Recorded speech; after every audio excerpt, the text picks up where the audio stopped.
Assalamualaikum warahmatullahi wabarakatuh. Alhamdulillahirabbil alamin. Wa bihi nasta'in ala umuri dunya waddin. Wa asyhadu an la ilaha illallah wa asyhadu anna Muhammadan abduhu wa rasuluh la nabiyya ba'dah amma ba'du. Puji syukur kehadirat Allah Subhanahu wa taala yang telah memberikan kita nikmat dan karunia-Nya dan kesempatan untuk kita berada di bulan yang suci ini, yaitu bulan suci Ramadan.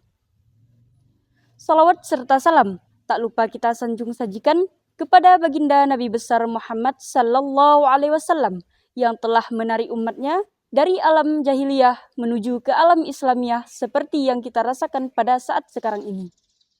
Sahabat MSenda TV yang dirahmati Allah, bulan suci Ramadan adalah bulan suci yang penuh berkah dan rahmat. Bulan suci ini memberikan banyak kesempatan bagi kita untuk memperbaiki diri, memperkuat iman, dan memperbanyak amal saleh. Dalam Al-Quran, surah Al-Baqarah ayat 183, Allah Subhanahu wa taala berfirman, A'udzu billahi minasy syaithanir rajim. Bismillahirrahmanirrahim.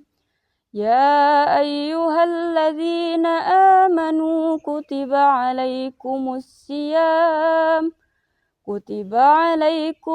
siyamu kama kutiba alal ladzina min qablikum la'allakum tattaqun. Shadaqallahul azim. Yang artinya, hai orang-orang yang beriman, diwajibkan atas kamu untuk berpuasa sebagaimana orang-orang di sebelum kamu, agar kamu bertakwa. Quran Surah Al-Baqarah ayat 183. Ayat ini mengingatkan kita bahwa puasa bukan hanya menahan lapar dan haus, tetapi juga untuk mendidik diri kita agar menjadi pribadi yang lebih bertakwa. Ramadan adalah bulan yang istimewa, di mana di dalamnya terdapat malam Lailatul Qadar, yaitu malam yang lebih baik daripada 1000 bulan.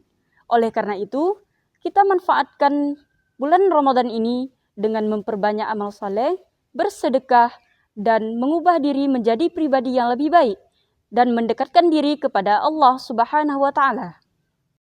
Marilah kita memohon ampun kepada Allah Subhanahu wa taala atas segala kekurangan dan kesalahan kita. Semoga kita menjadi hamba Allah yang baik dan berakhlakul karimah. Amin, amin ya rabbal alamin. Hanya ini yang dapat saya sampaikan. Wabillahi taufik wal hidayah. Wassalamualaikum warahmatullahi wabarakatuh.